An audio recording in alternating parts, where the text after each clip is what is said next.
Welcome back to the Hockey Show, and today we're going to talk about the Western Conference Finals rematch of last year between the Edmonton Oilers, who of course went on to play the Florida Panthers only to lose in the finals last year in 2024. But in the year 2025, will the Dallas Stars prevail against the Canadian team and go on to face potentially the Panthers or the Canes in the finals?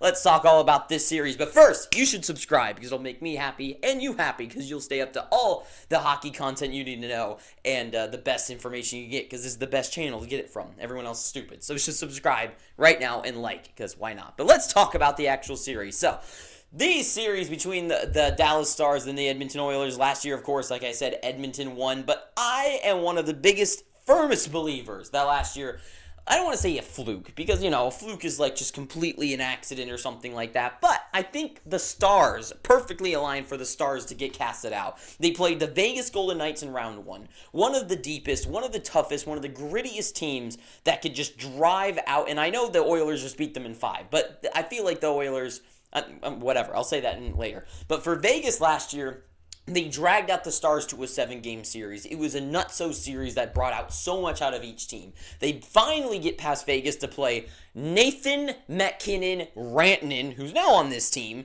and of course, Cale Makar and everything that comes with playing the Colorado Avalanche, and they survived them as well. And finally, they match up against the Oilers with Connor McDavid on the Gretzky run of his life. Leon Draisaitl having a great time. Evan Bouchard really showcasing he is a absolute menace of offense.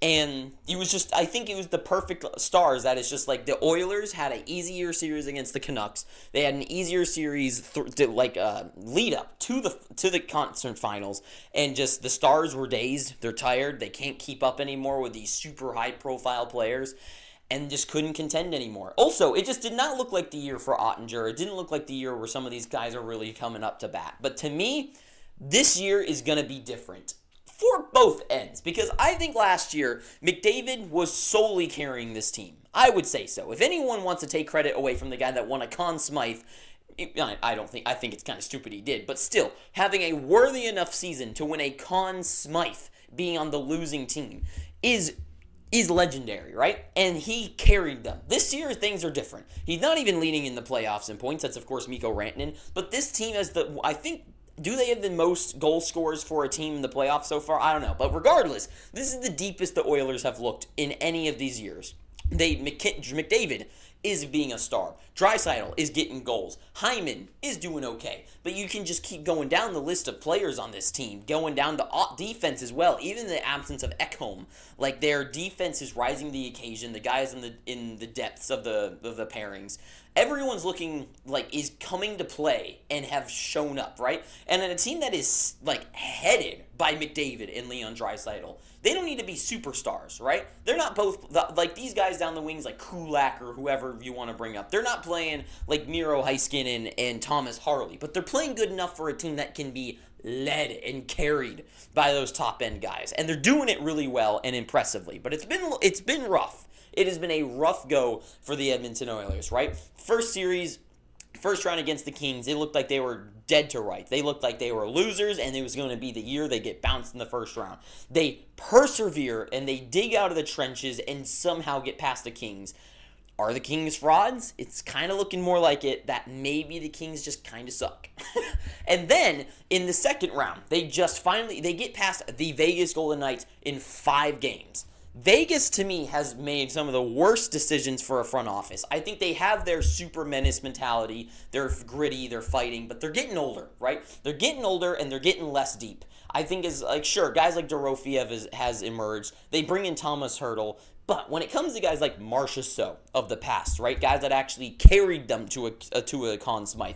The depth of, sure, like you could say like Stevenson versus like Hertl. I maybe take Hertl, but to me, the team is lost like that depth and that like killer scoring. Something about them has just changed, right? Jack Eichel is now leading the charge for the team. like he did in when they won the Stanley Cup, but it just feels like they don't have that menacing goal-scoring presence anymore that they had with a guy like Marchessault, for a guy like Eichel to feed the puck to. And to me, Vegas, it just wasn't the same thing. Adin Hill was horrible. I think defensively, just things were not that great, and I think Vegas was just in the wrong place, and they got a really good opponent in the Oilers. So they've gotten here in the sketchy paths, right? Of course, Stuart Skinner, rough year, sent to the AHL at one point.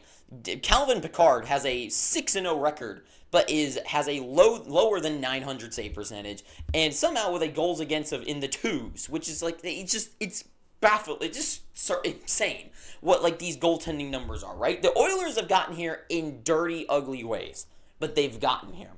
The Dallas Stars, though, as much as I've just given a whole storybook about the Edmonton Oilers, the Dallas Stars story is much simpler. They have looked dominating every team they played. Sure, they went to Game 7 against the Winnipeg Jets, but I think this is the Jets' big home run. This was their go-for year, and it failed. I think this is the farthest that they could go was the second round, and they got deep into it, but they couldn't get that far.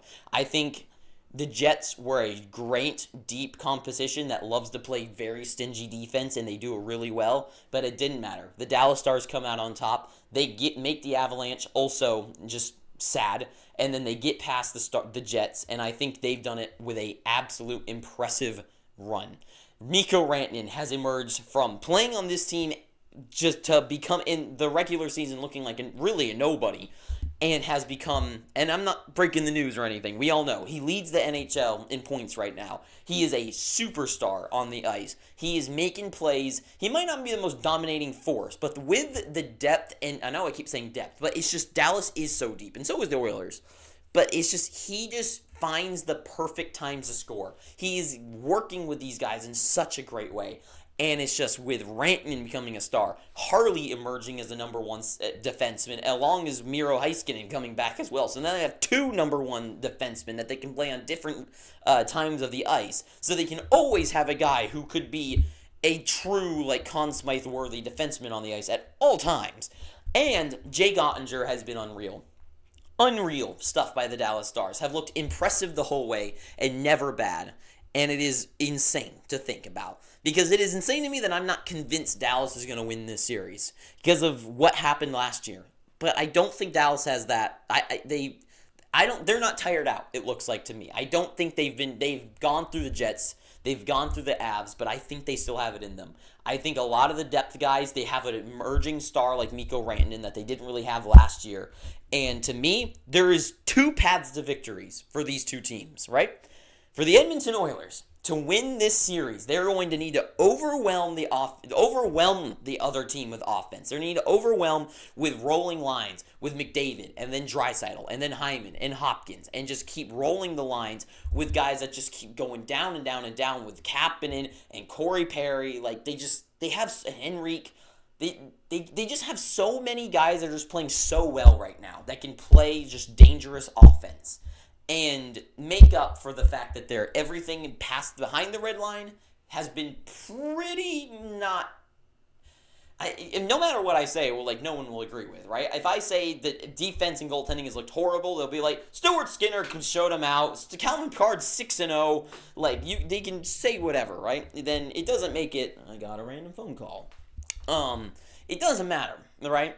To me, it has looked ugly, it has looked bad, and I think their offense, like they always do, has been just insanely killer and lethal to every other team that they played against. That it's overwhelmed the fact that defensively they are pretty bad. And that is just the key strategy for them. They are a glass cannon. They are the most glass cannon team, and somehow they were one game away last year's playoffs to winning the Stanley Cup. It's a dangerous strategy, but it's a strategy that when you have the best player in the world in Connor McDavid, it works. And I think they could do it again. And for the Dallas Stars, it is literally the opposite story. They just need to suppress and survive that offense because they're not going to be able to stop it. They will get scored on each game. I don't think Jake Ottinger can just rob games over and over. He can rob games. I guess I shouldn't say that. He will keep them competitive, but he will not be able to shut the door every single night. Something is going to squeak through. And as long as Dallas is able to survive and not allow them to get 3 goals a game, if they can keep Oilers at 2 a game, I think as long as they keep them at that and they have puck possession and they can get good zone time, I think pucks will bleed through Skinner and it'll just end up being the same story that the goaltending and bad defense is going to kill the Edmonton Oilers again. And I think Dallas is more likely at this point to do that. I think it is more likely that Dallas's path happens than the Edmonton Oilers. And that is exactly where I'm going to leave this video, because I think that's all I got to say. So I know this is kind of long-winded and I just kind of kept rambling, but you know what? Sometimes you just need something to listen to. So if you've enjoyed listening to me, you should just consider subscribing. I'll appreciate it. And thank you so much. Too sweet. I hope you have an amazing day. And ta-ta for now.